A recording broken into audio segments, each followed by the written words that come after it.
सुकुम्बासी बस्तीमा डोजर चलाएको विरोधमा प्रधानमन्त्री बालेन शाहलाई पक्राउ गर्न माग। दर्शकबिन नमस्कार, हार्दिक स्वागत छ। एकछिन कल्पना गर्नुहोस् त, काठमाडौँ महानगरको कमान सम्हालेका बालेन शाह अहिले देशकै प्रधानमन्त्री बनिसकेका छन्।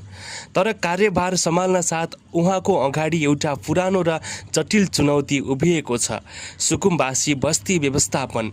पछिल्लो समय सामाजिक सञ्जालमा प्रधानमन्त्री बालेन शाहलाई पक्राउ गर्नुपर्छ भन्दै माग उठिरहेका समाचारहरूको ठूलो बहस सिर्जना गरिएको छ।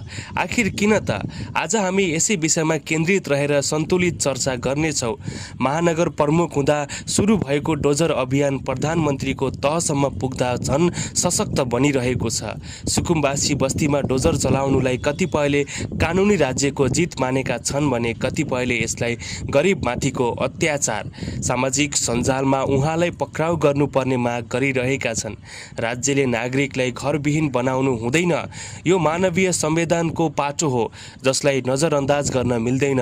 एउटा नागरिकलाई आफ्नो छत गुम्नु भनेको संसार अन्धकार हुनु सरह हो।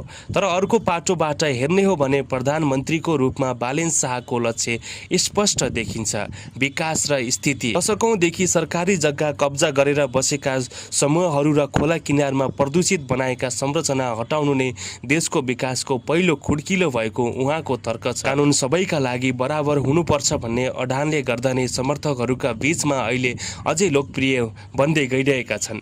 समर्थकहरूको बुझाइ छ कि यसअघि सरकारले गर्न नसकेको साहसी काम अहिले भइरहेको छ। अहिले सामाजिक सञ्जालमा देखिएको यो न्युज वार र पक्राउको माग वास्तवमा दुई फरक विचारधाराको टकराव हो। एउटा पक्षले सुरक्षित अवकाशको अधिकार खोजिरहेको छ भने अर्को पक्षले सार्वजनिक सम्पत्ति संरक्षण खोजिरहेका छन्।